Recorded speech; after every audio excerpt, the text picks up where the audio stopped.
Müraciət eləməkdən yoruldum. Bəlkə baxasız belə bir əlac görəsiz, bir tədbir görəsiz, ya bir yol göstərəsiz.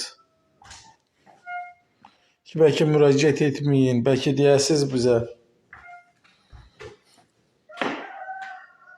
Mən Tanrıverdiyev Füzuli Əmiroğlu, Laçın rayonundan məcburi köçkünəm. Hal-hazırda Bərdə rayonu Körpüsündran kəndi ərazisində Qumçınqıl Karxanasının idarə binasında məskunlaşmışam. 5 nəfər ailə üzvümdən birlikdə. Şikayətiniz nədəndir? Şikayətim mən özüm ehtiyatlı olan zabitəm. Bakı Dövlət Hüququnu bitirmişəm. 2-ci dərəcəli dövlət qulluqçusuyam. Yaşadığım evdə 30 ildir ki, həmin evdə başqa bir insana mülkiyyətidir. 30 ildir yaşamışıq. Artıq o ev həm də qəzalı vəziyyətdədir bina. Bizə 2022-ci ildə dəvət elədilər, Bərdə rayon Qaçqın.com-un yerli şöbəsinə dəvət elədilər. Orada bildirdilər ki, Laçın rayonuna azad olunduğu üçün getmək istəyirsən. Mən də dedim ki, bəli, getmək istəyirəm. Bununla bağlı bizə bir sənəd də təqdim elədilər. Şəkilimizi də çəkdilər ki, Laçına getmək üçün. Allah şəhidlərimizə rəhmət eləsin. Allah dövlətimizi qorusun. Antiterrorda da Qarabağ azad olunanda rəsmi elan elədilər ki, Qarabağda məskunlaşmaq istəyənlər qeydiyyatdan keçə bilərlər.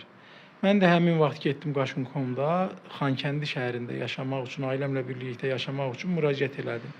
Və həmçinin də Dövlət Qaçqın.com-una müraciət elədim ki, mənim Xankəndi şəhərində məskunlaşmağıma köməklik eləsinlər. Oradan da mənə bildirdilər ki, mərhələli şəkildə köçürüləcək və ilkin olaraq da yaşayış şəraiti ağır olan ailələr köçürüləcək. Bizim də məskunlaşdığımız bina şəxsi mülkiyyət olmasına baxmayaraq təmirsiz qəza vəziyyətindədir. Və mən dəfələrlə yaşadığım mənzili də, binanı da çəkib təqdim eləmişəm ki, hansı vəziyyətdədir, qəzalı vəziyyətdədir.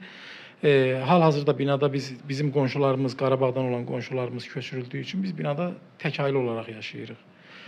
Hazırda da mənim müraciətim ondan ibarətdir ki, yəni mənim şəraitimi, yaşayış şəraitimi nəzərə alıb məni yerləşdirmələri üçün müraciət edirəm ki, bizi müraciət eləmişəm Xankəndinə. Yəni mənim şəraitim ağır olduğuna görə, özüm ehtiyatlı olan zabit olduğuma görə, 2-ci dərəcəli dövlət qulluqçusu olduğuma görə, gələcək üçün 3 dənə əsgər böyüdürəm. Özüm də ağır onkoloji xəstəyəm. Ölümlə yaşam arasında mübarizə aparıram. Mən istəmirəm ki, mənim evladlarım həmin çaylaqda, həmin uçuq binada qalsınlar. Həmçində mən bildiyim qədər siz biz çəkilişdən öncə də söhbət elədik bu barədə. Həmin o yaşadığınız ərazidə xüsusi mülkiyyətdir. Bəli. Sağ olsunlar. Orada kiminsə şəxsi mülkiyyətidir. Biz 30 ildir orada yaşayırıq. Artıq mən özüm o insanlara təklif eləyirəm ki, siz bizi məhkəməyə verin. Mən hüquqşünas olduğum üçün bunu deyirəm. Bizi çıxartsınlar. Biz də sizə təşəkkür eləyək. 30 ildir bizim əziyyətimizi çəkmisiniz. Biz artıq burada qalmaq istəmirik. Ya mən ta ki Laçın gecdir, bu dövlətin siyasətidir, dövlətin bildiyi işdir. Bunu mənim sorğulamağa heç haqqım da çatmır, heç o fikrim də yoxdur. Amma bugün dövlətimizin özünün elan elədiyi ki, Qarabağın istənilən azad olunmuş torpaqda yaşamaq istəyən vətəndaşın özünə seçim buraxırlar.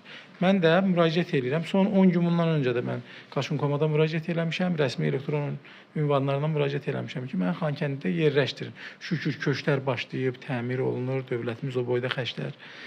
Mən bir şeyi bilmək istəyirəm də ki, mənə nə vaxt növbə çatacaq? Yəni ağır şərait deyirlərsə, gəlib yerində araşdıra bilərlər ki, şərait necə ağır ola bilər? Qəzalı vəziyyətdədir, uçmaq ərəfəsindədir bina. Xəstəyəm, özüm onkoloji xəstəyəm. Bundan artıq nə olmalıdır? Öhdəmdə də 3 az yaşlı uşaq var. Özümdə heç bir yerdə işləmirəm, vəzifə istəmirəm, pul istəmirəm. Bircə dənə istəyirəm ki, yəni mən istəyirəm sadəcə mənim uşaqlarım o çaylaqda qalmasınlar. Əgər bu mənə veriləcəksə, dövlət bu haqqı mənə tanıyırsa, mənim şəraitim də nəzərə alınsın. Yəni bugün mən demirəm ki, məsələn tutaq ki, mənə dövlət getsin, nə versin, nəsə bunun iddiasında deyiləm. Mən deyirəm mənim real vəziyyətim qiymətləndirilsin, şəraitim qiymətləndirilsin, vəziyyətim qiymətləndirilsin, mənim haqqımda ona görə qərar verilsin. Başqa mənim heç bir tələbim, heç bir şikayətim də yoxdur. Sadəcə yerləşməkdir.